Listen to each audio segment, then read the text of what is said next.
পিতামাতা এবং শ্রদ্ধেয় শিক্ষক শিক্ষিকাদের আমার প্রণাম জানাই।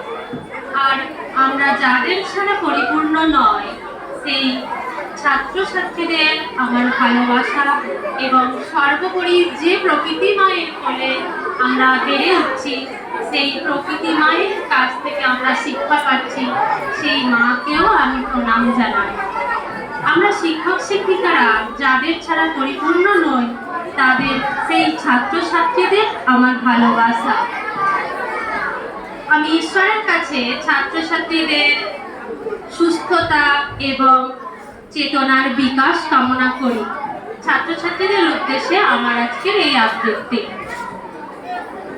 কবিতা তুমিও বলবে, কবি কার্তিক ঘোষ।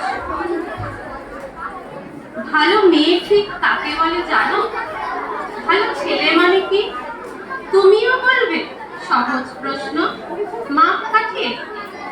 যে মেয়ে পেয়েছে অঙ্কে 100, যে ছেলে ভূগোলে সেরা, তারাই তো ভালো। সবাই বলছে হীরের টুকরো এরা। কাগজে ওদের ছবি ছাপা হয়, টিভিতে দেখায় মুখ। ওদের জন্য আমারও তো ভাই আনন্দে ঘরে বুক। তবু কেন জানো তোমাকে বলছি, দেখে শুনে পাই ভয়। শুধু এত এত নম্বর পেলে কি ভালো ছেলে মেয়ে হয়? আচ্ছা ধরো না, যে মেয়ে পেয়েছে অঙ্কে অনেক কম, তার গান শুনে মুগ্ধ সবাই হাততালি হরতাল। ওই যে ছেলেটা পাশ করে গেছে এবারেও টেনে টুনে, বলতে কি ভাই আমরা অবাক ওর আবৃত্তি শুনে। নাটকেও তার নেশা আছে খুব, পরের বিপদে ছুটে। পাড়ার তিন্নি বাংলায় নাকি 30 পেয়েছে মোটে, কিন্তু মেয়েটা খেলাধুলাতে 10খানা গায়ে না।